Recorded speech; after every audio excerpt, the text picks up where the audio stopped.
All of you. आज जो है हम लोग टेम्परेचर अपना स्टार्ट कर रखा था हमने ना।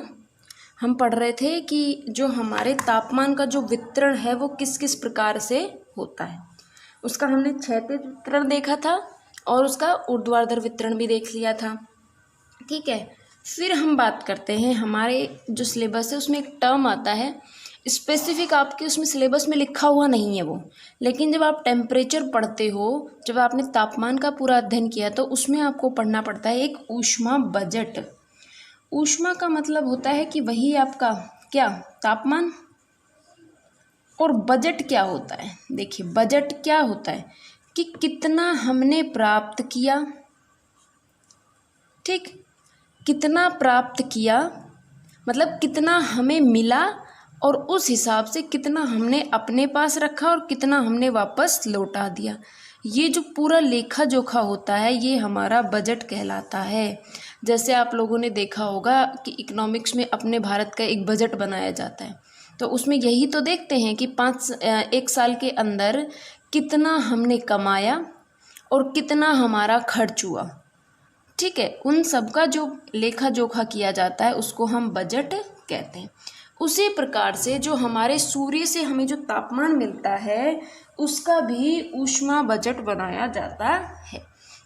देखिए ऊष्मा बजट में क्या होता है कि जैसे मान लीजिए ये आपका सन है, नहीं ये देखिए आपका सन है और ये आपकी सतह थी। ठीक, सूर्य से जितनी भी हमें विकिरणें प्राप्त हुई, सूर्य से जितनी भी हमें किरणें प्राप्त हुई, जब ये पृथ्वी पर पहुंचती है, मान लीजिए पृथ्वी पर पहुंची तो इसके ऊपर अलग अलग संरचनाएं बनी हुई हैं। कहीं पर पर्वत है, कहीं पठार है, कहीं कोई अलग अलग तरीके की संरचनाएं बनी हुई हैं। जब ये यहाँ पहुंची तो क्या किया इन्होंने कि ऊर्जा को हर ऑब्जेक्ट जो बना हुआ है पृथ्वी पर वो अलग अलग मात्रा में ऑब्जर्व करेगा। समझ रहे हो मेरी बात। जैसे ये मान लीजिए हमारा सूर्य था, इससे सूर्य से जो किरणें आ रही थी उससे क्या हुआ, पृथ्वी पर बहुत सारी चीज़ें बनी हुई हैं ना अपनी, जैसे पर्वत भी है, पठार भी है, मैदान भी है, हर चीज़ है। वो जो है अपने अपने हिसाब से अपने अपने लिए अलग अलग मात्रा में ऊर्जा का अवशोषण करती हैं। देखिए जब वो ऊर्जा का अवशोषण करती है तो क्या होता है कि ये कुछ मात्रा तो एब्जॉर्व कर लेती है और उसके बाद कुछ मात्रा को ये वापस भेज देती है। तो कितना हमारे पास आया और कितना हमारे पास आकर वापस चला गया, उन सब का जो हिसाब लगाया जाता है उसको क्या कहते हैं, हम ऊष्मा बजट कहते हैं। इतनी चीज़ क्लियर हुई। देखिए और हम इसको एक बार देखते हैं। जैसे मान लीजिए सूर्य से जो सूर्य की किरणें आई वो मान लीजिए आपके पास 100% थी, जो ये आ रही है ये 100% है, 100% थी। उसके बाद पृथ्वी की सतह के ऊपर मान लीजिए ये पर्वत था, ये पठार था, ये पठार है, ठीक, और बहुत सारे मैदान वाला क्षेत्र है। अब सब सूर्य की किरणें इस पे पड़ी तो मान लीजिए इसने 25% और इसने 50% और फिर इसने 25% का ऑब्जॉर्प्शन कर लिया। मतलब हमने पूरी 100% इन्होंने ले ली ना 100%। अब क्या करती है कि जो ये है ये अपने अंदर से भी तो हीट रिलीज़ करती हैं। जब ये वापस अपने वहाँ भेज देती हैं, मतलब वापस उसमें से तापमान निकल जाता है, तो वो भी लास्ट में 100% बचता है। हम जैसे 100% हमने लिया, हमने उसका यूज किया और फिर हमने 100% ही वापस लौटा दी। ये जो बैलेंस होता है इसको एक टर्म कहते हैं हम, क्या, एल्बिडो। देखिए इसको हम एक अलग तरीके से समझते हैं। मान लीजिए आप कि देखिए हम इसको कैसे देखेंगे कि जो सूर्य है उसने क्या किया कि हमें 100% तक ऊष्मा दे दी। सूर्य ने हमें 100%, देखो प्रतिशत को हमेशा 100 में नापते हैं, ये तो आप लोग जानते होंगे। जब सन ने हमें 100% ऊष्मा दे दी तो ये जो पृथ्वी पर जितने भी स्ट्रक्चर बने हुए हैं उन्होंने अपने अपने हिसाब से उसे यूज कर लिया। यूज करने के बाद में इन्होंने क्या किया कि जो एनर्जी इनको अब वेस्ट लग रही थी, मतलब एक तो जो बच गई एनर्जी वो, और जो एनर्जी इनको लगता है कि वो अब इनके काम की नहीं है, जो पुरानी एनर्जी है उसको भी ये रिलीज कर देते हैं, मतलब निकाल देते हैं। और वो भी पूरी 100% ये लोग वापस जो हमारा वायुमंडल है उसमें भेज देती है। तो जो ये सो का जो रेशियो बनता है वो हमारा एल्बिडो कहलाता है। देखिए आप लोग क्या समझते हैं कि जैसे पृथ्वी जो सन है मान लीजिए, उससे जो सूर्य की किरणें आ रही है उससे हमारी पृथ्वी गर्म हो रही है? नहीं, जो सन से जो किरणें आई वो हमारी पृथ्वी की सतह पर पहुंची। सतह पर जितने भी ऑब्जेक्ट थे उन्होंने उस ऊर्जा को अपने अंदर अवशोषित कर लिया। उससे जो तापमान बढ़ेगा यहाँ का वो बहुत ही कम बढ़ता है, क्योंकि वो जो तत्व है जिसने उसको ग्रहण किया है वो इसको अपने काम में यूज लेता रहता है। फिर जब ये जो तत्व होता है, मान लीजिए ये पर्वत है, और फिर जब ये जो है यहाँ से अपनी एयर को या अपनी ऊष्मा को जब रिलीज करता है, जो पार्थिव विकिरण कहलाता है, उससे पृथ्वी सर्वाधिक गर्म होती है।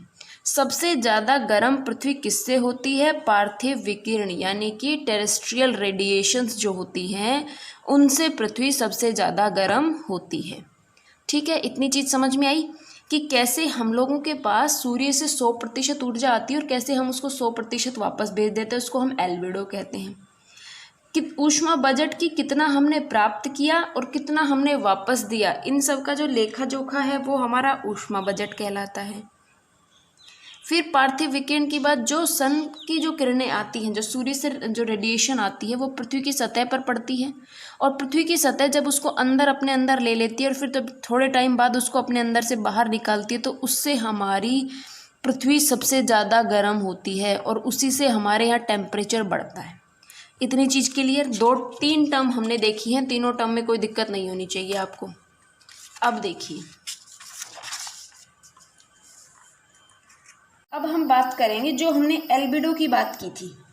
एल्बिडो में क्या था कि किसी भी ऊर्जा के स्रोत से उत्सर्जित विकिरणें जब सतह के भाग से टकराकर उसको बिना प्रभावित किए ही वापस लौट जाती है, यानी कि जितनी हमारे पास आई है उतनी वापस चली जाती है, तो उसको हम क्या कहते हैं? एल्बिडो कहते हैं।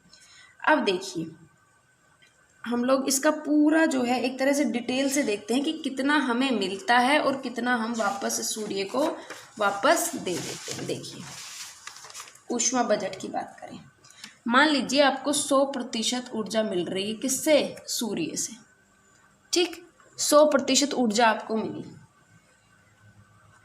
इसमें से 35% तो ऐसी ऊर्जा है 100 में से जो बिना प्रभावित किए, मान लीजिए देखिए हमने एल्बिडो की बात की थी ना कि जैसे ये सन है हमारा और ये पृथ्वी की सतह है, इसके ऊपर बहुत सारे तत्व तो ऐसे हैं जहाँ पर ये सूर्य की किरणें आती है और उसको बिना प्रभावित किए ही वापस लौट जाती हैं। जैसे मान लीजिए चिकनी सतह हो गई, जो हमारी ये सड़क वगैरह होती है ना, ये सबसे ज़्यादा एक तरीके से क्या करती हैं, उसका तापमान बढ़ाने का काम करती हैं। देखिए, जो सूर्य से किरणें आई, कुछ तत्व तो ऐसे हैं जो बिना प्रभावित किए ही क्या करते हैं, ऊर्जा को वापस लौटा देते हैं, जिसको हम एल्बिडो कहते हैं। अब देखिए, 100% थी जिसमें से 35% तो ऐसी है जो बिना प्रभावित किए ही वापस चली गई। आप लोग देखेंगे कि जितनी ऊर्जा हमें प्राप्त होती है 100% मान लीजिए होती है, तो हम 100 की 100 वापस लौटा देते हैं सूर्य को और उसको यूज भी कर लेते हैं। समझ रहे हो कि जो सूर्य से रोशनी आती है, जो किरणें आती हैं, जो ऊर्जा आती है, उसको हम यूज भी करते हैं और उसके अलावा हम 100 की 100% वापस भी दे देते हैं। देखिए कैसे, 100% थी, 35% जो है वो बिना प्रभावित किए ही वापस चली गई। अब हमारे पास कितनी बच गई? 65% बच गई ना, 65%, 65 बची है अब हमारे पास। अब 65 का डिस्ट्रीब्यूशन कैसे हुआ? देखिए, वायुमंडल में कुल सौर विकिरणों का क्षय हो जाएगा, मतलब उनका ह्रास हो जाता है। देखिए, बादलों के द्वारा प्रत्यावर्तन, एक टर्म आता है धरातलीय सतह से प्रत्यक्ष प्रत्यावर्तन, एक होता है जो भी हमारे वायुमंडल में विद्यमान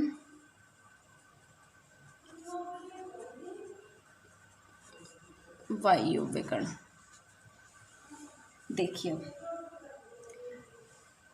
ये जो 35% गई है, देखो हमारे पास 65% तो बच गई। हमने बात की ना कि 100% मिली, 100 में से 35 जो है बिना जो है वायु हमारे तत्वों को प्रभावित किए बिना वापस लौट जाती है। उसके अलावा हमारे पास 65% बच गई। अब पहले तो ये 35% देखते हैं ये कहाँ कहाँ से वापस गई। जब सूर्य की किरणें आती है तो बीच में बादल पड़ते हैं ना, तो जो बादलों के द्वारा जो प्रत्यावर्तन होता है वो होता है हमारा 27%। इस 35 का 27% तो बादलों के द्वारा प्रत्यावर्तन हो गया। धरातलीय सतह से अगर प्रत्यक्ष प्रत्यावर्तन की बात करें तो 2% हमारे धरातलीय सतह की हो गई, जो 35% में 27 और 2 कितने हो गए 29। अब जो 6% बची है वो हमारे वायुमंडल में जितने भी वायु कण और जो हमारे धूल के कण और ये सब उपलब्ध होते हैं उन सब से जो प्रत्यावर्तन होता है वो हो गया हमारा 6%। हमने 35% का देख लिया। 35% का वितरण किस प्रकार से है और किस प्रकार से वो वापस अपने वायुमंडल में चली जाती है। इतनी चीज़ समझ में आई कि 35% में से 27% तो बादलों द्वारा, 2% धरातलीय सतह से और 6% वायुमंडल में विद्यमान वायु कण के द्वारा प्रत्यावर्तन हो गया। इतनी चीज़ क्लियर। अभी हमने 35% की बात कर ली। अब हमारे पास बचा हुआ है क्या 65%। कि 65% का हम यूज कैसे करेंगे। देखिए अब ये देखिए ये आपका 65% बचा था। 35 का हमने हिसाब देख लिया पूरा कि कैसे कैसे उसका वितरण होता है। अब जो ये मान लीजिए 65% है, इसमें से एक तो आएगा हमारा प्रत्यक्ष सौर विकिरणों के द्वारा पृथ्वी द्वारा जो ग्रहण की जाती है, प्रत्यक्ष रूप से ग्रहण, वो हो गई 34%। एक आता है हमारे जो धूल कण वगैरह होते हैं ना वायुमंडल में, उनसे जो कुल ऊर्जा प्राप्त होती है धूल कणों से, वो हो गई 17%। ठीक, अभी हमारे पास प्राप्त हो रही है। ठीक, इस प्रकार पृथ्वी की सतह पर क्या हुआ, कुल जो है इन दोनों की 51% हमारे पास ऊर्जा आ गई ना। 35% का हिसाब हमने वहाँ लगा लिया, कैसे कैसे उनका जो है वो बिना प्रभावित किए वापस लौट गई। 35% को हटा दो। अब जो 65% बचा था, 65% में देखो आप कि जो प्रत्यक्ष रूप से, यानी ये सन है और ये सतह है और इस पर प्रत्यक्ष रूप से जो ग्रहण की जा रही है ये वाली जो है, ये हो गई हमारी 34%। और जो वायुमंडल में यहाँ धूल कण और वो थे उनके द्वारा जो अवशोषित करके जो पृथ्वी तक पहुँचाई वो हो गई हमारी 17%। ये हो गया टोटल 51%। तो 51% और हमने यूज कर ली। अब क्या हुआ, अब वायुमंडल में क्या हुआ, वायुमंडल में भी कुछ ऊर्जा प्राप्त होती, ये तो पृथ्वी को प्राप्त हो गई। वायुमंडल में जो हमारी ओजोन थी, ऑक्सीजन है, जल है, ठीक, ये सब भी क्या करते हैं, ऊर्जा के विकिरणों का अवशोषण करते हैं, जो कितना है 14% आता है। इतनी चीज़ क्लियर हुई। ये इतना 51% यहाँ हो गया, 14% यहाँ हो गया, टोटल कितना हो गया, ये 65% हो गया। चीज़ क्लियर हुई। हमने 100% प्राप्त किया था, तो 100% कहाँ कहाँ हमने कैसे कैसे सूर्य से प्राप्त किया उन सबको हमने देख लिया। 35 का हिसाब हमने लगा दिया कि 35 जो है बिना मतलब किसी भी तत्व को प्रभावित किए ऐसे कि ऐसे वापस लौट जाती है।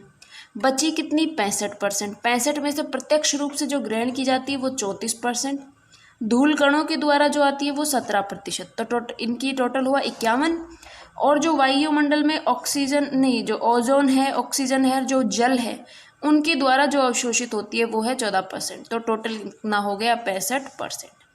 अभी तक हमने देखा कि पृथ्वी पे हमने कितनी प्रतिशत तक हमने 100% का वितरण देख लिया कि किस प्रकार से हमें ऊर्जा मिल रही है, हिसाब देख लिया पूरा। अब हम क्या करते हैं, अब हम इनको वापस भी लौटाते हैं। ये पूरा जो 100% है ये वापस भी जाता है।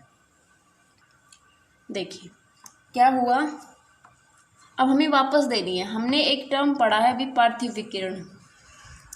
पार्थिव विकिरण का मतलब है कि पृथ्वी ने जितनी भी ऊर्जा को ग्रहण किया अंदर, फिर उसको निकाल रही है पार्थिव विकिरण के रूप में, वो हो गई हमारी 23%। 23% निकाल दी।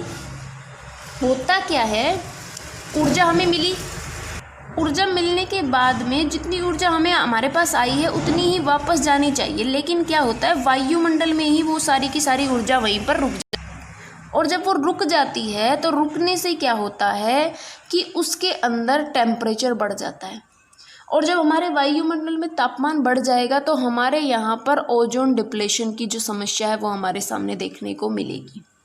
तापमान बढ़ता जाएगा, इससे हमारा जो है, हम लोगों ने पढ़ा है कि तापमान बढ़ेगा तो समुद्र बर्फ़ पिघलेगी, और बर्फ़ पिघलेगी तो समुद्रों में जो पानी है उसका लेवल बढ़ जाएगा, और हमारे यहाँ पर जो कंडीशंस है वो अपोजिट हो जाएगी। पार्थिव विकिरण के द्वारा 23% हो गया। संवहनीय तरंगे द्वारा, संवहनीय तरंगों के द्वारा जो होता है वो हमारा 9% हो गया। और जो वाष्पीकरण के रूप में जाता है, वाष्पीकरण का मतलब होता है कि जो हमारा समुद्र या कुछ भी है वहाँ से जो वाष्पीकरण होकर जो ऊर्जा वापस जा रही है, इसमें खर्च हो गई ना। देखो पार्थिव विकिरण में 23% खर्च हो गई, संवहनीय में 9% खर्च हो गई, और वाष्पीकरण में 19% ऊष्मा खर्च हो गई। तो इस प्रकार से 51% जो ऊर्जा है उसका क्षय हो गया, वो हमारी काम में आ गई कैसे कैसे होता है।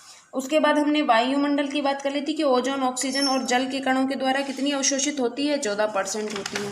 तो अब उस 14% का हिसाब देखते हैं, और 14% तो ये, और 34% और थी, हमने बात करी थी। तो देखो प्रत्यक्ष जो पार्थिव विकिरण के द्वारा जो पहुंचाई जाती है वो इस प्रकार से हो गई। अब हम देखेंगे इसके अंदर कि एक वायुमंडल की और बात कर लेते हैं हम, कि टोटल हमारे पास 48 बच गई। 48% जो थी उसका वितरण कैसे हुआ। प्रत्यक्ष या पार्थिव विकिरणों के द्वारा जो पहुंचाई जाती है वो हो गई 6% हमारी। संवहनीय तरंगों में विक्षोभ से प्राप्त ऊर्जा 9% हो गई, और संघनन से जो गुप्त ऊष्मा हुई वो हो गई 19%। तो ये हो गई हमारी 34%, और 34 + 14 कितना होता है, 48%। इस प्रकार से आप देखेंगे कि पृथ्वी की सतह या वायुमंडल में जितनी भी ऊर्जा हमें मिलती है वो पूर्ण रूप से उतनी मात्रा में प्रयुक्त हो जाती है। अतः आदर्श दशा जो होती है वो 0 रेडिएशन कहलाती है। इस प्रकार से हमारे पूरे वायुमंडल में और जो पृथ्वी की सतह है उसके ऊपर एक संतुलन की दशा बनी हुई है, कि जितना हम प्राप्त करते हैं उसी हिसाब में हम वापस भी देते हैं। इसलिए तो ये हिसाब बना हुआ है, और इसी के अंदर जब हम गड़बड़ करते हैं तो हमारा जो है एक तरीके से बैलेंस बिगड़ता चला जाता है। ठीक है, ये हमारा एक बीच में छोटा सा टॉपिक था, कौन सा, ऊष्मा बजट, उसके बारे में हमने देखा। उसके बाद अब जो हम नेक्स्ट स्टार्ट करेंगे वो हमारे एयर प्रेशर्स, यानी कि एयर प्रेशर, यानी कि हम लोग उसमें एयर प्रेशर बेल्ट भी देखेंगे, सारी चीज़ों को डिस्कस करेंगे। ठीक, इतनी चीज़ें क्लियर हुई। आप लोग कोई रिस्पॉन्स ही नहीं करते, क्वेश्चन ही नहीं पूछते। ठीक है, क्वेश्चन पूछो। एक आप लोग जो बार बार कहते रहते हो ना कि मैम नोट्स भेजो नोट्स भेजो, बच्चा मुझे पता है कि आप लोगों को कॉन्सेप्ट टॉपिक के नोट्स नहीं मिले हैं, ठीक है, लेकिन होता क्या है कि देखो मैं भी इंसान हूँ, मेरी भी कुछ प्रॉब्लम्स होती हैं। ठीक है, तो उन प्रॉब्लम्स को समझा करो आप लोग भी। और भाई जब भी मेरे को टाइम मिलता है मैं आपके नोट्स की डायरेक्ट PDF बना के आपको भेज देती हूँ। ठीक, तो आप लोग भी थोड़ा पेशेंस रखिए, पहले वाली चीज़ों को पढ़ते हुए चलिए, अगले टॉपिक का जो आएंगे नोट्स तो वो बनाते चलेंगे फिर, जब तक आप पीछे का तो पूरा कंप्लीट कीजिए। ठीक है, तो आज की क्लास में बस इतना ही, बाकी का हम नेक्स्ट क्लास में देखेंगे।